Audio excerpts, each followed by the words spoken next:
حج اور قربانی، یہ تو ذوالحجہ میں کلائمیکس ہے عبادت کا، لیکن یہ ذوالحجہ کا پہلا پورا عشرہ 10 تاریخ تک، اور اس کے بعد بھی 3 دن اور ایام تشریق 11، 12 اور 13، یہ سارے کے سارے دن اللہ کے حضور بڑی فضیلت والے دن ہیں۔ چنانچہ صحیح بخاری میں حدیث ہے کہ آپ صلی اللہ علیہ وسلم نے فرمایا کہ باقی دنوں کی نسبت ان ذوالحجہ کے 10 دنوں میں کی گئی عبادت، اس کی فضیلت کو کوئی نہیں پہنچ سکتا۔ صحابہ اکرام علیہم رضوان نے عرض کیا کہ جہاد بھی نہیں، جو اسلام کا ایپیکس اور سمم بونم ہائیسٹ گڈ ہے، ایمینول کانٹ کی فلسفی میں ہائیسٹ گڈ کو کہتے ہیں سمم بونم۔ تو صحابہ نے پوچھا جہاد کرنے سے بھی افضل ہے اس میں نیک عبادت اور نیکی کے کام کرنا؟ تو آپ صلی اللہ علیہ وسلم نے فرمایا کہ ہاں جہاد سے بھی افضل ہے، مگر یہ کہ کوئی شخص مال اور اپنی جان لے کر اللہ کی راہ میں نکلے اور نہ مال واپس آئے نہ اس کی جان واپس آئے، یعنی وہ شہید کر دیا جائے، تو ایسا شخص ان 10 دنوں میں عبادت کرنے والے سے آگے نکل سکتا ہے، ورنہ خالی جہاد میں شریک ہونے والا بھی اس سے عبادت میں آگے نہیں نکل سکتا۔ الحمدللہ یہ حدیث انٹرنیشنل نمبرنگ کے مطابق صحیح بخاری میں 969 نمبر ہے، اور اس پر امام بخاری رحمۃ اللہ علیہ نے باب باندھا ہے جس میں تعلیقاً کچھ روایتیں لے کر آئے ہیں، اور ان کی سند بھی مصنف ابن ابی شیبہ میں اور باقی کتابوں میں صحیح موجود ہے کہ ابن عمر رضی اللہ تعالیٰ عنہما اور سیدنا ابو ہریرہ رضی اللہ تعالیٰ عنہ ذوالحجہ کے ان 10 دنوں میں بازار کے اندر بھی تکبیرات پڑھا کرتے تھے، اللہ اکبر اللہ اکبر، لا الہ الا اللہ واللہ اکبر، اللہ اکبر وللہ الحمد۔ اور پھر امام بخاری لے کر آئے کہ امام محمد باقر رحمت اللہ علیہ، جو سیدنا حسین رضی اللہ تعالیٰ عنہ کے پوتے ہیں، امام زین العابدین کے بیٹے، وہ نوافل نماز پڑھنے کے بعد بھی یہ تکبیرات پڑھا کرتے تھے۔ فرض کے بعد تو پڑھنی ہوتی ہیں ایام تشریق میں، وہ آگے آ بھی رہی ہے۔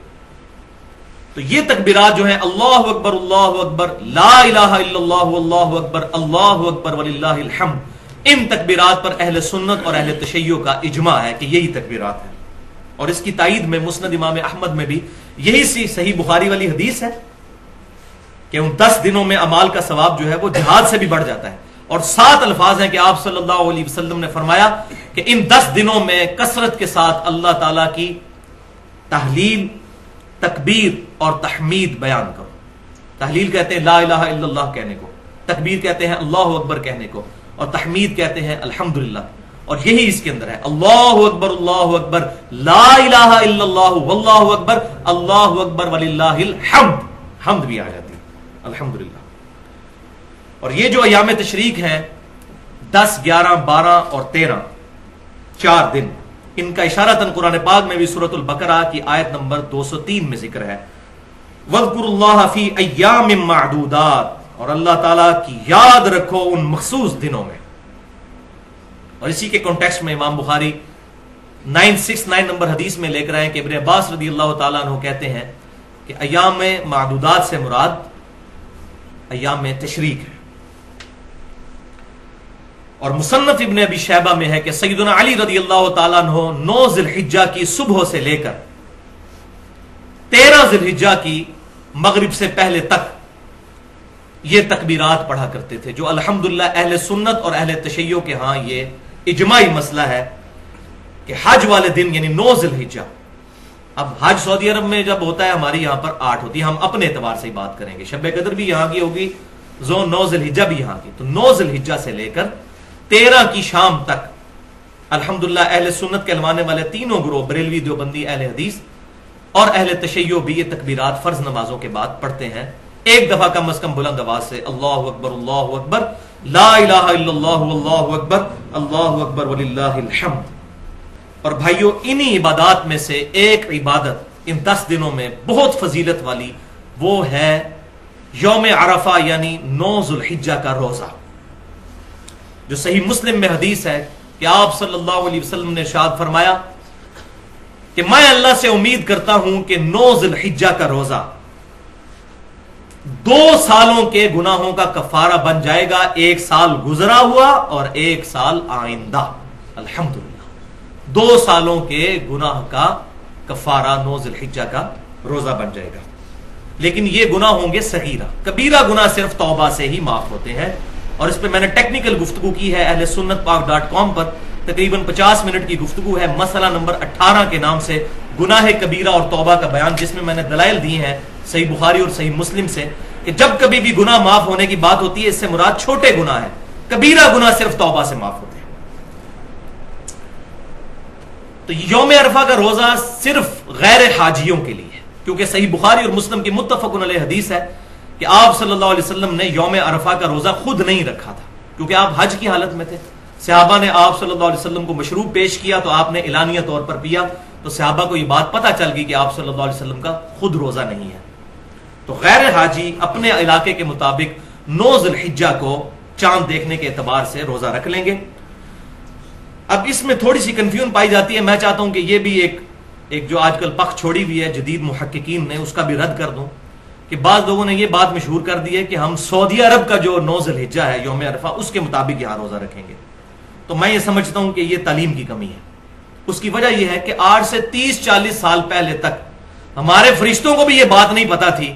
کہ سعودی عرب میں کس دن عید ہونی ہے، کیونکہ کمیونیکیشن ہی کوئی نہیں تھی۔ تو 1400 سال سے مسلمان اس فضیلت سے محروم ہے کہ وہ 9 ذی الحجہ کا روزہ ہی نہیں رکھ سکتے، ان کو پتہ ہی نہیں چلے گا۔ اب موبائل آیا نا سامنے، تو 1400 سال سے مسلمان اس فضیلت سے محروم ہے۔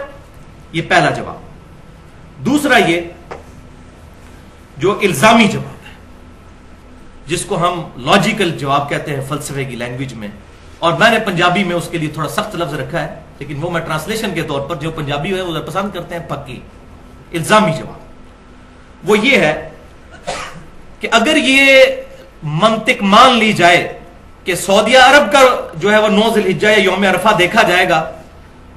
تو امریکہ کے اندر رات ہوتی ہے جب سعودی عرب میں دن ہوتا ہے۔ امریکہ میں قیامت تک یوم عرفہ پھر کبھی نہیں آئے گا۔ کیوں؟ کہ جب سعودی عرب میں دن ہوتا ہے امریکہ میں رات ہوتی ہے۔ وہ اتنا زیادہ گھنٹوں کا فرق ہے کہ کبھی بھی یوم عرفہ قیامت تک امریکہ میں نہیں آئے گا۔ اور پلین ٹروتھ میگزین میں موجود ہے، پاکستان میں جیو کو انٹرویو دیتے ہوئے 2007 میں کلنٹن نے خود کہا تھا، میں نے خود اپنے کانوں سے سنا، اسلام از دا فاسٹسٹ گروئنگ ریلیجن ان امریکہ۔ امریکہ میں سب سے تیزی سے پھیلنے والا دین اسلام ہے، اور امریکہ آبادی کے اعتبار سے چوتھے نمبر پر ہے، 32 کروڑ کے قریب آبادی ہے، پاکستان سے بھی 1.5 گنا، اور وہاں کروڑوں مسلمانوں کو آپ محروم کریں گے قیامت تک کے لیے، یہ مولوی اپنی کم علمی کی وجہ سے کہ یوم عرفہ سعودی عرب کا دیکھا جائے گا۔ بھائیو، شب قدر بھی یہاں کی دیکھی جائے گی، یوم عرفہ بھی یہاں کا دیکھا جائے گا۔ 9 ذی الحجہ، یوم عرفہ سے مراد 9 ذی الحجہ، الحمدللہ۔ تو یہ دلیل ہے جس کو سورۃ الانفال میں فرمایا گیا، جو ہلاک ہوا دلیل سے ہلاک ہوا، جو زندہ ہوا دلیل سے زندہ۔ تو میں نے اپنی دلیل الحمدللہ بتا دی ہے اس میں، اور پاکستان میں انشاءاللہ 1433 ہجری میں 9 ذی الحجہ 26 اکتوبر 2012 کو آئے گی انشاءاللہ، جمعے کے دن، ہفتے کو تو عید ہے۔ تو اب وہ والی حدیث بھی اپلائی نہیں ہوگی کہ اکیلے جمعے کا روزہ نہیں رکھ سکتے، کیونکہ یہ پرٹیکولر اب بات آ گئی، تو جمعے کا روزہ رکھ سکیں گے، یہ پرٹیکولر اس کے لیے دلیل خاص مل گئی ہے۔ تو انشاءاللہ روزہ خود بھی رکھیں اور گھر والوں کو بھی رکھوائیں، بہت فضیلت ہے اس روزے کی۔ 1 سال گزشتہ اور 1 سال آئندہ کے گناہ انشاءاللہ معاف ہو جائیں گے۔